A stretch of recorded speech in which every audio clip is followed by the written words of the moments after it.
In this class, we are looking at academic tone and register. But what does that mean exactly?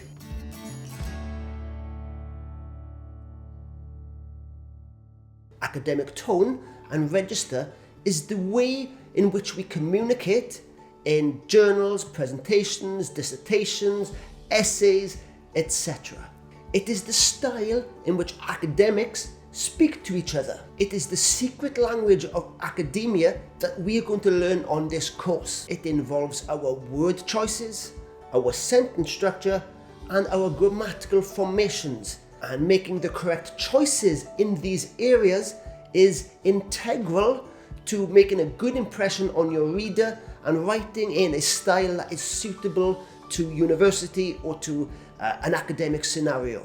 By making just a few simple changes in our word choices, in our grammar, we can have a huge impact on our writing and the way it reads, or the way it looks, or the way it sounds.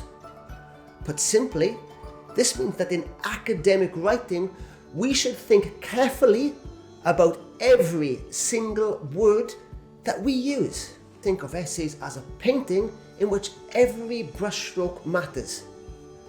Now, you might have a great idea for a painting, but if you don't select the right colors or use the right brushes, then it's never going to be as beautiful or as successful as you'd like.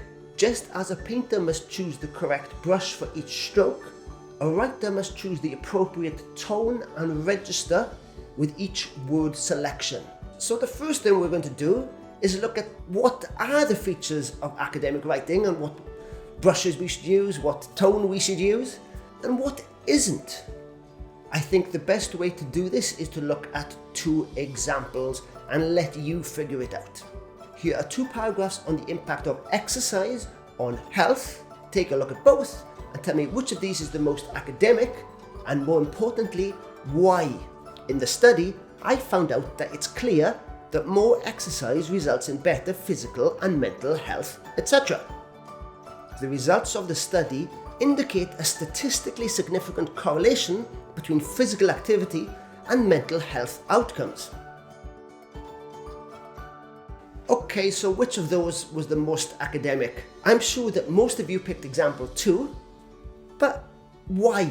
Both contain similar information, but example 2 uses an academic tone and register.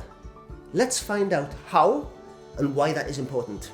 Example 1 uses the personal pronoun I, whereas example 2 remains more neutral and objective. Example 1 uses the phrasal verb found out, whereas example 2 uses the more advanced choice of vocabulary in indicate. Example 1 uses the contraction it's. It adds vague words like etc. and uses simple subjective words like better, which combined make it all sound a bit informal and not really suitable for academic contexts. It is these small differences in word choice or grammar that add up to a huge difference in the quality of writing. So it's really important that we focus on it and get this right.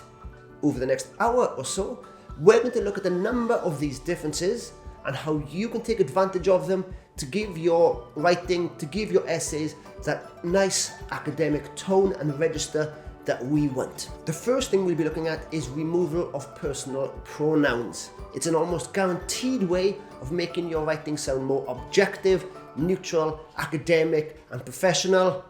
See you there.